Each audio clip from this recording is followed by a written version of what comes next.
جبھی میری ہو سنگے واہ در واہ تمہارا یا رسول ماشاء اللہ. واہ واہ سبحان اللہ سبحان اللہ. جبھی میری ہو سنگے در تمہارا یا رسول اللہ، یہی ہے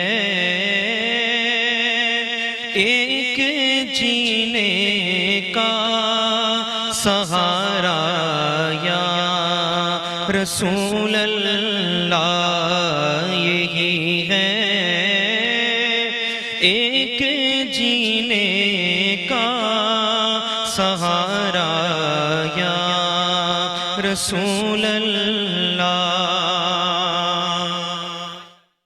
اور دکھا دو اپنا چہرہ پیارا پیارا یا رسول اللہ، دکھا دو اپنا چہرہ پیارا پیارا یا رسول اللہ. خدا را جیت جی کر لوں نظارہ یا رسول اللہ. خدا را جیت جی کر لوں نظارہ یا رسول اللہ. اور بروز حشر میرے اس یقین کی لاج رکھ لینا، بروز حشر میرے اس یقین کی لاج رکھ لینا. تمہارا ہوں تمہارا ہوں تمہارا یا رسول اللہ، تمہارا ہوں تمہارا ہوں تمہارا یا رسول اللہ. جبھی میری ہو سنگے در تمہارا یا رسول اللہ.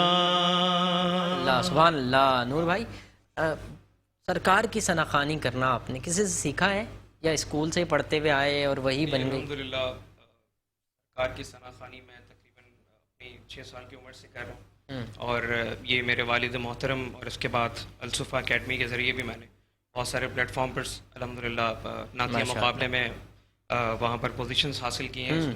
اور اس کا جو میں کہتا ہوں صحرا جو جانا چاہیے وہ ہمارے بھائی ہمارے سمیر بھائی جو ہمیں سکھاتے ہیں اس چیز کے بارے میں، الحمدللہ ابھی تک یہ جاری ہے اور آگے تک جاری رہے. تو الصفا اکیڈمی ایسے پلیٹ فارمز فراہم کرتا ہے بچوں کو کہ جن میں جو ہے بچے پارٹ لیں اور اس کے بعد بارگاہ سرور کونین میں ہدیہ عقیدت پیش کریں اور پھر ملک پاکستان کا نام عالمی سطح پر روشن کریں؟ کیا ایسے پلیٹ فارم مہیا کر رہا ہے؟ بالکل ایسا ہے الحمدللہ. الصفا اکیڈمی ہر سال اپنا عید میلاد النبی صلی اللہ علیہ وآلہ وسلم کا پروگرام منعقد کرتا ہے ماشاءاللہ، جس میں ہمارے تمام کیمپسز کے جتنے بچے ہوتے ہیں ان میں مقابلہ کیا جاتا ہے. اچھا ماشاءاللہ. الحمدللہ بہت سارے بچے ایسے ہیں ہمارے یہاں کے جو پوزیشن ہولڈر بھی ہیں اس حوالے سے، نعتیہ حوالے سے بھی، اور گورنمنٹ سطح کے اوپر بھی جا کر انہوں نے پوزیشنز حاصل کی. سبحان اللہ سبحان اللہ. بہت بہت شکریہ آپ آج تشریف لائے.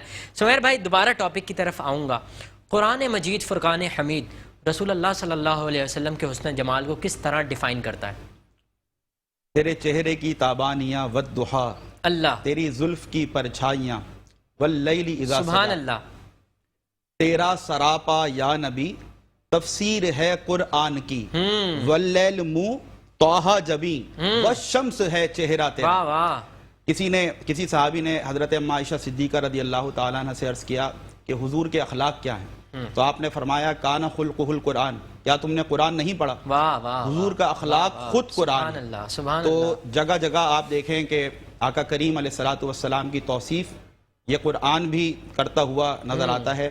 اور قربان جائیے میرے آقا کریم صلی اللہ علیہ وسلم کے کہ آپ نے اپنی سیرت سے تو لوگوں کو مسلمان کیا، اپنے کردار سے تو لوگوں کے دلوں کو تبدیل کر دیا، پلٹا دیا، اور لوگ جوک در جوک اسلام کی طرف آئے۔ لیکن کیا حسن و جمال سے رب تعالیٰ نے آپ کو نوازا کہ آپ کے حسن سے متاثر ہو کر بھی لوگ اسلام کو قبول کیا کرتے تھے۔ اور اس ضمن میں امام زرقانی رحمت اللہ تعالیٰ علیہ ایک بڑا خوبصورت واقعہ لکھتے ہیں کہ ایک بار نبی کریم علیہ السلام مضافاتی علاقے میں سیر کی غرض سے نکلے، کھلے علاقے میں، اور جب آپ وہاں پہنچے تو وہاں پر ایک وفد طارق تھا جو وہاں پر قیام کیا ہوا تھا، اور ان کے سرخ اونٹ جو ہے وہ چر رہے تھے وہاں سے، تو آپ کو ایک سرخ اونٹ بہت پسند آیا، تو آپ نے اہل قافلہ سے پوچھا کہ کیا اس اونٹ کو بیچتے ہو؟ انہوں نے کہا کہ ہاں بیچتے ہیں۔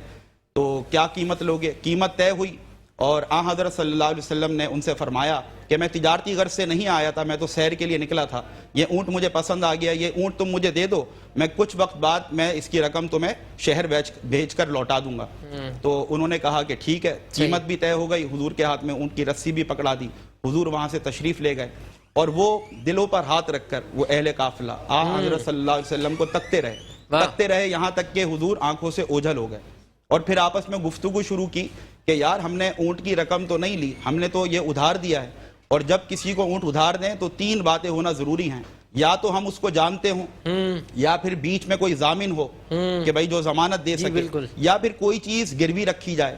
ہم نہ ان کو جانتے ہیں، نہ کوئی ضامن بیچ میں ہے، نہ انہوں نے کوئی گروی چیز رکھوائی، ہم نے یہ اونٹ کیسے دے دیا؟ اب ان کی گفتگو دیکھیں کہ ان میں سے ایک نے کہا کہ یار میں کیا کرتا، جب وہ گفتگو فرما رہے تھے تو ان کے منہ سے پھول جڑ رہے تھے، میں تو اس تبسم میں گم ہو گیا، میں تو ان کی گفتگو میں ہی گم ہو گیا۔ دوسرے نے کہا یار میں کیا کرتا، میں تو ان کی زلفوں کے پیچ و خم میں ایسا الجھا کہ مجھے اپنی خبر ہی کوئی نہیں رہی۔ تیسرے نے کہا کہ یار میں کیا کروں، جب وہ مسکراتے تھے تو نور کی شعائیں دیوار پر پڑتی ہوئی نظر آتی تھی۔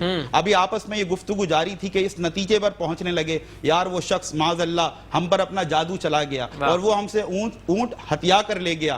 ابھی تک کی گفتگو جو ہو رہی تھی، ایک عورت جو خیمے کے اوڑ بیٹھی تھی چپ چاپ اور وہ یہ ساری باتیں سن رہی تھی، جب اس نے یہ جملہ سنا کہ شاید وہ ہم سے اونٹ ہتھیا کر لے گیا تو اس نے خیمے کا پردہ اٹھایا۔ یہ عورت کوئی اور نہیں، اس قافلے کے سردار کی بیوی تھی، اور اس نے زور سے آواز لگا کر کہا کہ انا ضامنۃ، میں اس کی ضامنہ ہوں۔ تو وہ بڑے خوش ہوئے کہ چلو اچھا ہوا کہ سردار کی بیوی انہیں جانتی ہے۔ اچھا تم انہیں جانتی ہو؟ کہا واللہ میں اس کو نہیں جانتی، لیکن جو اتنے سونے چہرے والا ہو وہ کبھی جھوٹ بول ہی نہیں سکتا۔ اگر وہ رقم نہ دے تو رقم مجھ سے لے لے، اگر وہ رقم نہ دے رقم مجھ سے لے لینا۔ کچھ وقت گزرا اور حضور کے غلام حاضر ہوئے، پوچھا کہ بھئی وہ کون سے قافلے والے ہیں جن سے حضور نے ادھار اونٹ خریدا؟ تو بتایا کہ ہاں ہم ہی ہیں۔ تو پھر انہوں نے کہا کہ یہ حضور نے آپ کے لیے ضیافت کے لیے کھجوریں بھیجی ہیں اور یہ رہی آپ کی قیمت۔ انہوں نے کہا کہ قیمت تو ہم بعد میں لیں گے، ہم آپ کو یہ بتانا پہلے مناسب سمجھتے ہیں کہ ہم تو ان کے ہاتھوں خود ہی بک گئے، وہ رہتے کہاں ہیں، ہمیں انہیں قدموں میں لے چلو۔ پورا قافلہ حضور کے قدموں میں آیا اور مسلمان ہو گئے۔ تو یہ حسن و جمال سے رب تعالیٰ نے اپنے حبیب کریم علیہ السلام کو نوازا تھا، جس کی جتنی تعریف کی جائے ہم جو کچھ کہیں وہ کم ہے۔ اور ہم کیا کہیں، حضرت حسان بن ثابت رضی اللہ تعالیٰ عنہ کیا خوبصورت حسن و جمال آقا کریم علیہ السلام کا یہ اشعار میں بیان کرتے ہیں کہ وَأَحْسَنُ مِنْكَ لَمْ تَرَ قَطُّ عَيْنِي وَأَجْمَلُ مِنْكَ لَمْ تَلِدِ النِّسَاءُ خُلِقْتَ مُبَرَّأَ مِنْ كُلِّ عَيْبٍ كَأَنَّكَ قَدْ خُلِقْتَ كَمَا تَشَاءُ۔ آپ جیسا حسین میری آنکھ نے دیکھا ہی نہیں، آپ جیسے جمال والا کسی عورت نے جنا نہیں۔ حضور آپ کو رب نے ہر عیب سے پاک پیدا کیا، اور آپ کی صفات با کمال اور صورت با کمال دیکھ کر لگتا ہی ہوئے کہ رب نے آپ کو ویسے پیدا کیا جیسا آپ نے خود چاہا، ویسے پیدا کیا جیسا آپ نے خود چاہا۔ ماشاءاللہ سمیر بھائی، وہ ایک شاعر نے بھی لکھا نا کہ توصیف کر رہا ہوں رسول انعام کی، تفسیر ہو رہی ہے خدا کے کلام کی، یہ ساری کائنات خدا کی حمد و ثنا کے بعد تسبیح پڑھ رہی ہے محمد کے نام کی۔ سمیر بھائی، اب میں الصفہ اکیڈمی کی جانب آؤں گا، اور یقیناً جیسا کہ نور بھائی نے بھی بتایا کہ محفل میلاد کا انعقاد کیا جاتا ہے، تو کیا اس کے باقاعدہ اس کے لیے سیمینار ہوتے ہیں یا باقاعدہ کلاسز ہوتی ہیں نعت شریف کی، یا ایک ایسا ماحول بنایا جاتا ہے، ایسا کریٹ کیا جاتا ہے کہ سرکار کی ثناخوانی بھی ہو؟ کیا ایسا ہوتا ہے دیکھیں، ہم یہ سمجھتے ہیں کہ کریئر کاؤنسلنگ جو ہے اس سے بہت بہتر اور بہت پہلے کی جو چیز ہے وہ ہے کریئر ہنٹنگ، یعنی کہ آپ بچے میں ٹیلنٹ کو تلاش کریں۔ اس کے ضمن ہم بہت ساری ایکٹیویٹیز کراتے ہیں, بہت سارے ایونٹس ہمارے یہاں ہوتے ہیں, لیکن بالخصوص جو ایک عظیم الشان ہم انعقاد کرتے ہیں وہ جشن عید میلاد النبی صلی اللہ علیہ وسلم کا. اور اس میں ہم صرف ایک مقابلہ نعت نہیں بلکہ اس میں مقابلہ حسن قرأت بھی ہوتا ہے, اس میں مقابلہ حسن تقاریر بھی ہوتا ہے جس میں بچے اردو میں بھی اور انگلش میں بھی اسپیچز دیتے ہیں. اس کے علاوہ مقابلہ حسن نعت بھی ہوتا ہے جس میں سولو نعت کمپٹیشن الگ ہوتا ہے اور گروپ نعت کانٹیسٹ الگ ہوتا ہے. سیرت نبوی کوئز کا پروگرام, یعنی ایک وہ ماحول بنایا جاتا ہے کہ عالمی اس میں دو مقاصد ہیں ہمارے. ایک تو یہ کہ بچوں کے ٹیلنٹ کو ہنٹ کیا جائے کہ آخر کون سا ٹیلنٹ بچے میں موجود ہے, اور دوسری طرف وہ سیکھ کر اپنے آپ کو اس قابل بنا سکے کہ پہلے وہ نیشنل اور پھر انٹرنیشنل پلیٹ فارمز پر اپنی پرفارمنسز دے سکے. اور دوسرا کہ اس طرح کے پروگرامز کے انعقاد کا مقصد یہ بھی ہے کہ بچوں کے دلوں میں اللہ اور اس کے رسول کی محبت کو ہم جو ہے وہ اس سے مزین کر سکیں, اور بچوں کو آج ہی سے یہ اسکول ٹائم سے پتہ چل سکے کہ ہم دنیا میں کیوں آئے ہیں, آقا کریم علیہ الصلوۃ والسلام کا مرتبہ اور ان کا درجہ کیا ہے, کس طرح ہمیں ان سے اپنے عشق کا اظہار کرنا چاہیے. تو اسی ضمن میں یہ تمام پروگرامز الحمدللہ الصفا اکیڈمی جہاں ایک طرف ایک کوالٹی انگلش میڈیم اسکولنگ کے ساتھ قرآنک ایجوکیشن دے رہا ہے, وہاں یہ تمام ایکٹیویٹیز الحمدللہ کنڈکٹ کی جاتی ہیں تاکہ ہم بچوں میں جو ٹیلنٹ ہے اس کو بھی ہم ریکگنائز کریں اور ان کو سکھاتے ہوئے ہم اس قابل بنائیں کہ آج وہ اگر نیشنل پلیٹ فارمز پہ جا کر پوزیشن لے رہے ہیں اور انعامات جیت رہے ہیں تو کل وہ انشاءاللہ انٹرنیشنل لیول پر بھی پرفارم کر سکیں. اچھا, آج کے ہمارے ناظرین کو آپ ایک لائن میں کیا پیغام دے رہے ہیں الصفا کی جانب سے؟ الصفا کی جانب سے یہی پیغام ہے کہ بحیثیت والدین کی ہم سب کی ذمہ داری ہے کہ جہاں ہم اپنے بچوں کو اچھی سے اچھی چیز دینے کی کوشش کرتے ہیں, اچھی سے اچھی پرورش کرنے کی کوشش کرتے ہیں, وہیں ان کی بنیادی ذمہ داریوں میں سے ایک ذمہ داری ہے کہ اچھی تعلیم دینا ہر والدین کا فرض ہے. اور اس فرض کے لیے ہم صرف یہ نہیں کہتے کہ آپ الصفا اکیڈمی کی جانب آئیں, بلکہ ہر اس ادارے کا انتخاب کریں جہاں آپ کے بچے کو اعلیٰ عصری تعلیم کے ساتھ ساتھ اعلیٰ ترین جو ہے وہ دینی تعلیم سے بھی آراستہ کیا جائے. تو ہم اس حوالے سے آپ کو ویلکم ٹو الصفا بھی کہتے ہیں کہ آپ الصفا کی جانب بھی آئیں. ہم انشاءاللہ دن اور رات محنت کر رہے ہیں اور کوشاں ہیں کہ ہم اپنے بچوں کو اچھی اعلیٰ معیار کی عصری تعلیم کے ساتھ ساتھ دینی تعلیم سے بھی آراستہ کریں. ناظرین, پروگرام کا بالکل وقت ختم ہو رہا ہے. میں اپنے مہمانوں کا بہت مشکور ہوں. سمیر بھائی آپ تشریف لائیں, نور بھائی آپ تشریف لائیں, آپ کی آواز میں ہم رخصت ہو رہے ہیں. ناظرین محترم, پروگرام اپنے اختتامی مراحل میں ہے. میں اعلیٰ حضرت کی اس بات پر جو ہے آج اختتام کرنا چاہ رہا ہوں کہ اعلیٰ حضرت کو جب دیدار نہ ہوا تو آپ لکھتے ہیں کہ وہ سوئے لال ازار پھرتے ہیں,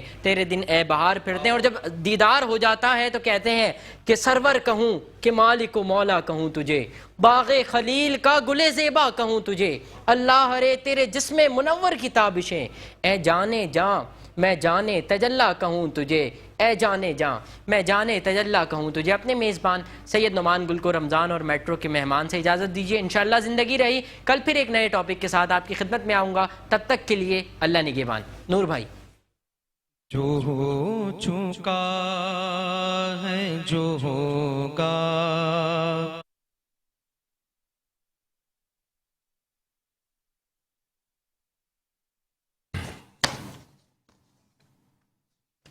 آیا حضور جانتے ہیں اور پہنچ کے سدرا پہ روح الامی یہ کہنے لگے یہاں سے آگے کا رستہ حضور جانتے